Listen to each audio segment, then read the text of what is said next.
Здравствуйте, меня зовут Елена Баженова, я рада вас приветствовать у себя в гостях. Многие дети не любят творог, но употреблять этот полезный продукт просто необходимо, ведь он содержит кальций, такой необходимый для растущего организма. Предлагаю приготовить простой и оригинальный десерт – творожные солнышки для любимого солнышка. А для рецепта мы берем творог, манку, муку, сахар, яйца, ванилин.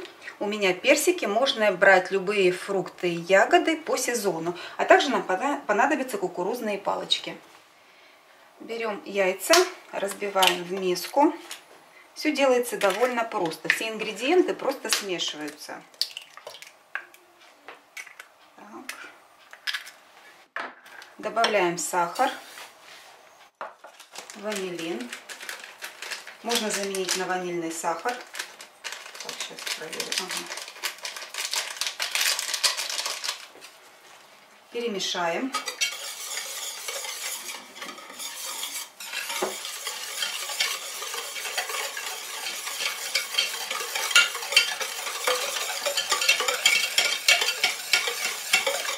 Теперь добавляем творог. Тут уже удобнее будет вилочкой. И перемешиваем хорошо. Так, если комочки, то вот при помощи вилочкой мы их немного подавим. Добавляем манку.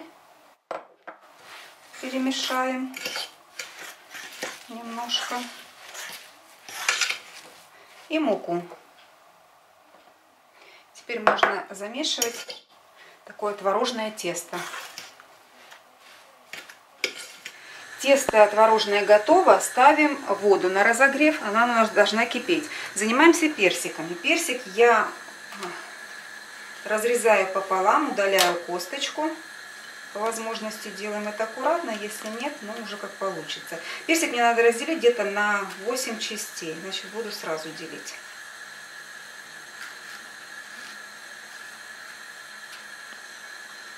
И достаем кусочки.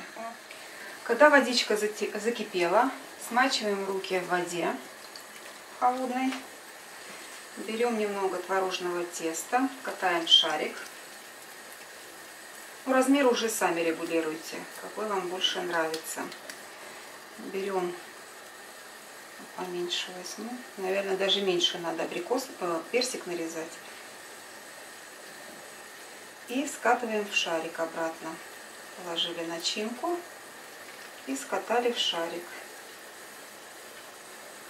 Получился у нас такой вот. Ага, надо все, чтобы ничего не вылазило. Все.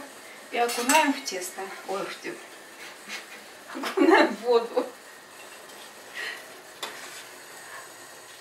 Как только шарики всплывают, даем им провариться где-то 5 минут. И можем доставать. Достаем, перекладываем на сито, чтобы лишняя влага стекла. И загружаем новую партию. Для творожных шариков нам надо сделать присыпку. Делаем ее из кукурузных палочек. Я в мельницу закладываю палочки и измельчаю их. Остывшие творожные шарики обваливаем в присыпке из кукурузных палочек. У нас вот такие вот получаются пушистые колобки или солнышки. Творожные солнышки можно сразу подавать теплыми к столу, а также они будут вкусные и остывшими. Давайте посмотрим, что у нас получилось в серединке. Вот. Персик, может быть, это тут и вишенка, любая другая ягодка или фрукт. Я думаю, что ваши малыши оценят такие вот вкусные творожные солнышки. Готовьте с удовольствием и приятного вам аппетита!